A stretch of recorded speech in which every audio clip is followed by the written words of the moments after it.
কি ব্যাপার, মাছ কাটতেছে না কেন? মনে হইতেছে এটার মধ্যে কিছু আছে।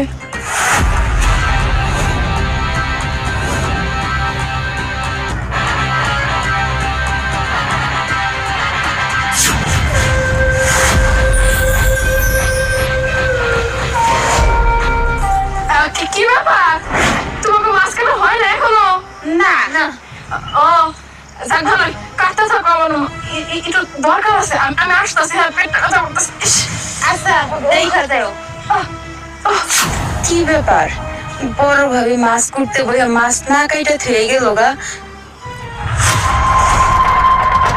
আরে মাছের ভিতরে আবার কি বাজে? শক্ত কাটতেছে না মাছ, দেখি তো। ও আল্লাহ গো, আমি না বড় লোক হয়ে গেছি। এটা না দিয়ে সন্দেশ দেন, তা দেখ মাছ আমি পরে কাটবো, আগে সেন্টার নিয়ে হামলাই।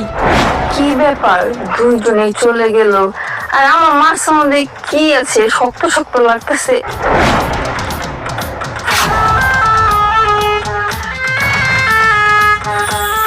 মা, এটা তো স্বর্ণের মনে হচ্ছে চেন। এটা আমি কাউকে দেখাবো না, এটা তাড়াতাড়ি লুকিয়ে রাখি আর আমি এখান থেকে চলে যাই। কি মাছ কাটবো, যাই। কিছু কি করবেন? সবাই যে ডাকতেছেন, বউগাকে ডেকে নেই, তারপর সবার সামনে কমো। বড় বৌমা, ছোট বৌমা, মেজো বৌমা। আম্মা কি হয়েছে আম্মা? বাবা, তুমি তিনজনে কি একসাথে ছিলে নাকি? একবার ডাক্তার হাতে লাইন ধরলা। খুশি হয়েছে, খুশি হয়েছে। তাহলে মাংস রান্না বাড়ি কি করছো? আমি সব শেষ। তাহলে তো সব কামে ক্লিয়ার হয়েছে। তাহলে কি কিছু কবা কি তোমরা? কি কম, মাছের ভিতরে কি কিছু পাইছিলে? আম্মা, এটা আপনি কি কন? মাছের ভিতরে কিছু পাইছি মানে মাছের ভিতরে কি বুড়ি ছাড়া আর ওই যে মাছের ফটকা ছাড়া আর কিছু থাকে? মা ভাবি তো ঠিক হইছে, মাছ মধ্যে কি থাকবো, কি আছে?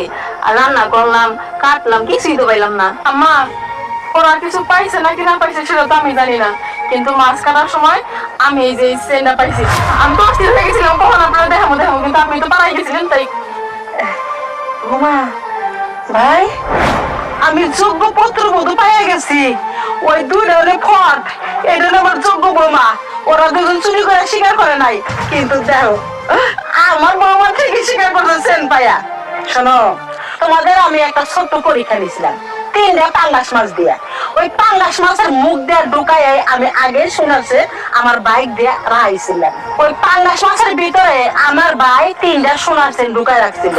আসলে আমি দেখতে চাইছিলাম আমার 3 পোলার মধ্যে কেরা সৎ, যে কেরা সোনার জিনিস পাইয়া আমার কাছে সৎ ভাবে ফেরত দেয়। কিন্তু তোমরা তো দুইজন অসৎ, আর আমার বড় বৌমা ঘরের লক্ষ্মী। তাই এই লক্ষ্মীর বৌমার জন্য আমি একটা সারপ্রাইজ রাখছি। সারপ্রাইজ মানে আমার সিন্ধুকের চাবি, বাড়ির দায়িত্ব, সবকিছু আমার বড় বৌমা আজকের থেকে দায়িত্ব পালন করব। আর তোমরা কোনো দায়িত্ব না, খালি সংসারে কাম করে খাইটা মরবা। এই হলো তোমাকে শাস্তি। বললে তোর এত বুদ্ধি, আমি তো ভাইবে পাইতাছি না। হ্যাঁ, তুই এইভাবে সত্যি আর মানুষের বাইর করে নিয়ে আসবি? আরে তোর বিশ্বাস, তোর মতো নাকি তোর বউ পারা গেছে না, আর আমার জামাই গেছে টান মেরে আমি নিয়ে পড়ছি। বুদ্ধি আছে দে। আচ্ছা বৌমা, সংসারের দায়িত্বটা তোমার দিলাম, তুমি ব্যবহার হয়েছো না আম্মা, আপনি আমার শাশুড়ি, আপনি আমার যেটা করবেন আমি সেটাই শুনুন। এইটা হলো বড় লক্ষ্মী বৌমার কথা।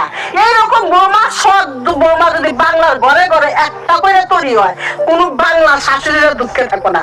রোজা আমার বৌমারা রাঁধছে 3 জনের তরকারি, কিরকম হয়েছে আমি টেস্ট করবো, টেবিলে বাদ দিয়ে আবার 2 ভাই বোনে খাবো। হাত থেকে চলে গেল। আচ্ছা বড় ভাবি, তুমি এত সাধুগিরি করো কেন? সন্ধ্যের একটা সেন পাইও, তুমি কিসের জন্য ঘুরিয়ে দিলে কত?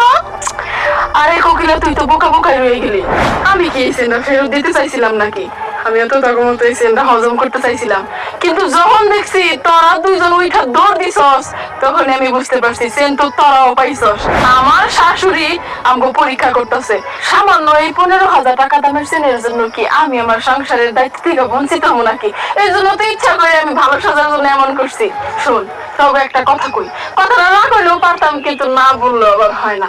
তোরা আমার যত ভালো মনে করস, আমি কিন্তু অত ভালো না।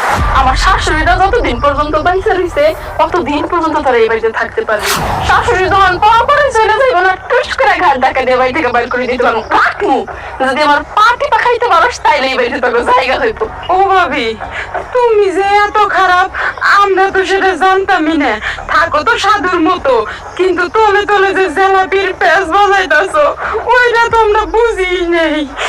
ও তোমার মনে এত শয়তানি। আচ্ছা খালি মুখে মুখে কথা। চল তো আমার সাথে চল, তুই আমার পায়ের নখ কেটে দিবি আর তুই মাথার শ্যাম্পু করে দিবি।